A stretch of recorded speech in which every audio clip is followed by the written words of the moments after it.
દીકરીઓને એક ખાસ કહેવું છે કે તમે 1 કલાક કદાચ મોબાઈલ જોવો તો ઓછો જોજો, 1 કલાક કદાચ નેટફ્લિક્સ વાપરતા હોય તો એ ઓછું રાખજો, 1 કલાક કદાચ તમે મૂવી કે ટીવીના કાર્યક્રમો જોતા હોય તો ઓછા જોજો.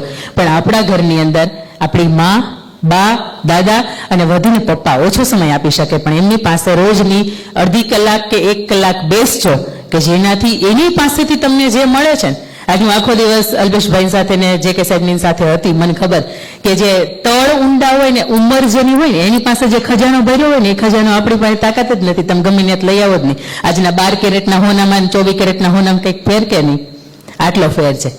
અને એમની પાસેથી તમે મળેલી વાતો છે, એમની પાસેથી જે મળેલી કહાની છે, એમની જે પાછળ સત્ય પ્રસંગ છે અને એમણે એના જીવનની અંદર કેવી રીતે જીવન જીવ્યા છે, આવી વાતો તમે સાંભળશો ને તો જીવનની અંદર જ્યારે પણ અમુક એવી મુશ્કેલીઓ સમસ્યાના ઘટમાળની અંદર ફસાશો ને ત્યારે બહાર નીકળવા માટે કે તમારે કોઈ વ્યક્તિની સહારાની જરૂર નહીં પડે. અને આ જ્ઞાન છે ને દુનિયાની એક પણ યુનિવર્સિટીમાં નથી મળતું જેટલું બા અને દાદાની પાસેથી મળે છે. કારણ કે એ વડવાઓ છે ને આપણા એ વડીલોનું એ અનુભવોનું ભાથું છે. અને કદાચ અમારે વાત કરવી હોય ને તો અમુક એની વાત પાસેથી અમારે સાંભળવી પડે, કારણ કે 50 વર્ષનો અનુભવ બોલતો હોય, 60 વર્ષનો અનુભવ બોલતો હોય, 30 વર્ષનો અનુભવ બોલતો હોય, કંઈક ફેર કે નહીં.